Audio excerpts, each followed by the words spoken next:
ayah ibumu. Kalau ada harta yang kau dapatkan kesuksesan di rumahmu, perhatikan bapak ibumu. Turun Quran surah ke-46 ayat yang ke-15. Kalau belum sadar, ingat ibu yang melahirkanmu, merawatmu, mendidikmu. Jangan cepat marah kepada kedua orang tuamu, baktikan sempurna, engkau sukses sekarang. Turun Quran surah ke-31 ayat yang ke-14. Kemudian dia naik lagi, harta mulai banyak. Hei, mulai berbagi, berikan haknya. Lihat keluargamu sekitaran. Kamu punya adik, kamu punya kakak. Lihat mungkin anaknya nggak sekolah. Mungkin adik kamu itu punya anak-anaknya perlu kekurangan, perlu bantuan. Maka mulai ada skema infak dengan 5 bagian utama. Quran surah kedua ayat 215. Kalau lebih lagi ada zakat, diambil Quran surah ke-9 ayat 103, disalurkan ke 8 golongan. Quran surah ke-9 ayat yang ke-60. Anda naik lagi, semakin tinggi, semakin tinggi. Maaf, jangan dikira akan selamanya hidup di dunia. Pada akhirnya akan kembali seperti masa kecil ya. Quran surah ke-22 ayat yang ke-5. Kemudian setelah itu datang kematian, dimulai dengan maut. Quran surah ke-3 ayat 185. Yang bawa mautnya malakul maut. Quran surah ke-32 ayat yang ke-11. Cara ngambilnya kalau ingin tenang, Quran surah ke-89 ayat 27 sampai dengan ayat yang ke-30. Ketika meninggal itu masuk ke alam kubur, bagaimana suasana di kubur supaya kita bisa siap-siap? Quran surah ketiga ayat 169 sampai dengan 172.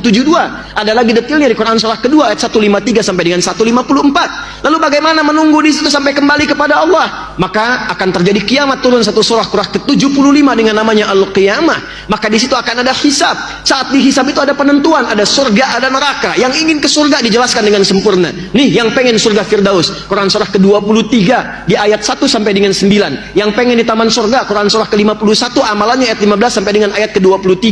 Yang pengen surga standar, nggak apa-apa, yang penting masuk surga deh, enak juga di situ. Quran surah kedua ayat ke-25. Jangan macam-macam. Hei, selain surga hanya ada neraka. Jangan sampai engkau nestapa. Bagaimana ancamannya supaya kita bisa hindari? Neraka yang paling ringan dicelupkan sedikit, seharinya 1000 tahun, 1 detiknya 48 hari, langsung hangus, hancur semuanya. Turun Quran surah keempat ayat ke-56.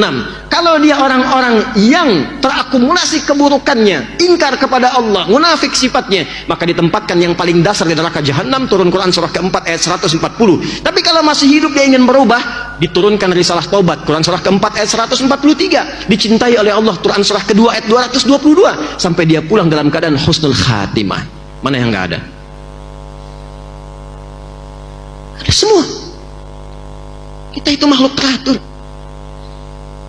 Tentang jin diajarkan, turun surat jin, ya kan? Tentang malaikat disampaikan, hidupnya teratur, ada semua.